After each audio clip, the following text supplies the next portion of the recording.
Hello, all you hardcores out there. How we doing? Big P here.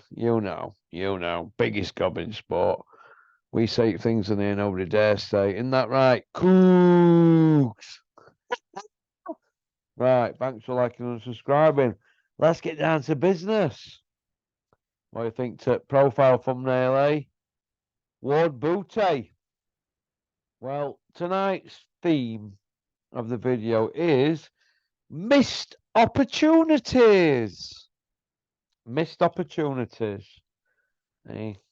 That's how I look at it. And there's loads of them, isn't there? Loads and loads and loads of missed opportunities. That fights that we always wanted.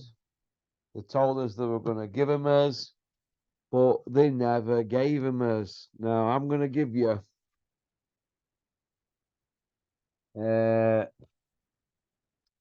a dozen fights now.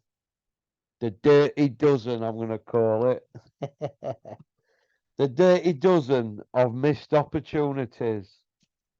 These are just my particular ones that I wanted to happen, and there was talk of them happening, and some of them there were even press conferences. But these are my 12 that I personally wanted to see, and I think fans will agree with me.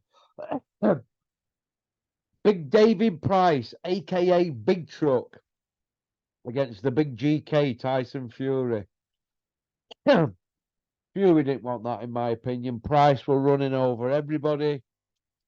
And Fury just dragged it out, hoping Price were going to get win and knocked out, which he did. He got knocked out and lost 7 times, didn't he? Adrian Broner against Gary Sykes. When I heard that one were in talks, I were excited about that. I figured that somebody with Gary Sykes' output might have a good chance against Broner, who were world class at the time. But it didn't happen, did it? So I know Broner was struggling at the weight. You never know, dear, what could have happened, but Sykes was certainly good enough. Andre Ward against Lucian Bute. The winner of the Super Six was down to fight the winner. So he was down to fight Bute, who'd had 10 title defenses at the time.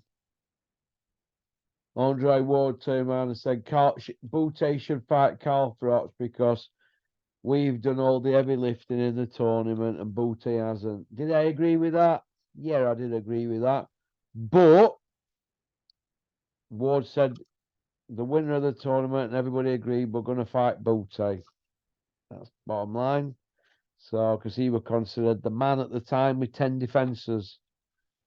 But Carl Froch stepped in, whereas Ward didn't want to go to Canada or go out of his comfort zone. Froch stepped in, fought him in Nottingham, and rematch were going to be in Canada, but he didn't need a rematch because the first one were conclusively, smashed him to pieces, put hands on him before he ended up going through orbit to Button Moon. So Dave Allen against Dubois. Dave Allen pulled out because Eddie were going to match the offer and look after him down the line, and he didn't. And Dave were a free agent, and he wanted to take the Dubois fight.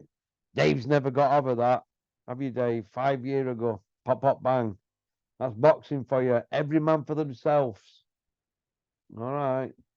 Every man for themselves. Ryan Rhodes against Anthony Smalls. Well, they had a presser and everything, but it didn't happen. But that would have got the juices flowing. Them going at it at 154. I was looking forward to that. I wanted Frank Bruno, Gary Mason. They couldn't get that sorted. Terry Lawless and all of them. All them involved, and Mickey Duff. They couldn't do it. That'd been a good fight. I reckon Gary Mason would have been a favourite in that one. I reckon he went best out at 2 of them. Enzo Maccarinelli against Johnny Horsecock Nelson. Well, that was talked about, and but Johnny ended up getting injured, didn't he, and retiring and all that. So would it have happened? I think it might have happened.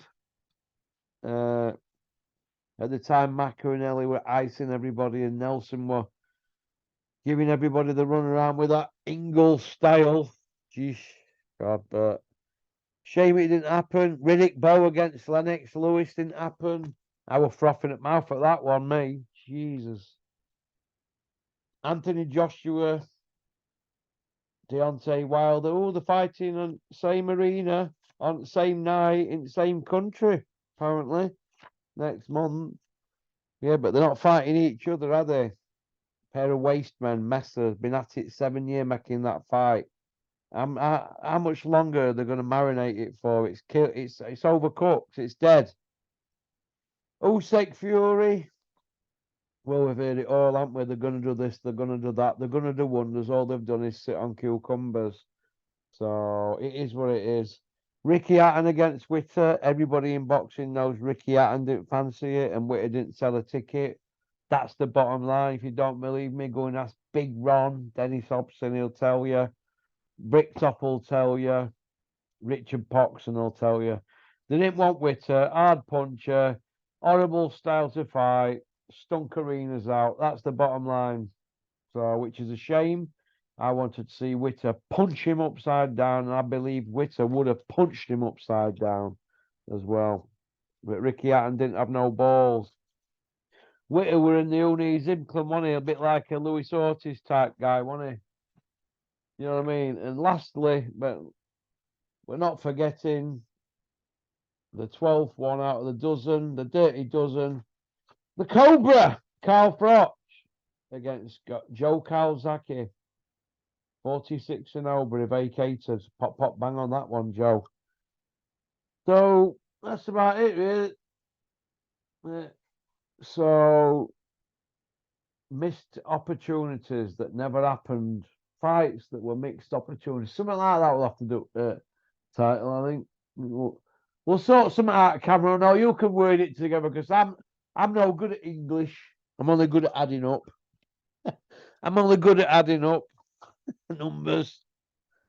Well, pop, pop, bang. Thanks for liking and subscribing and leaving a comment. Peace out. Oh, yeah,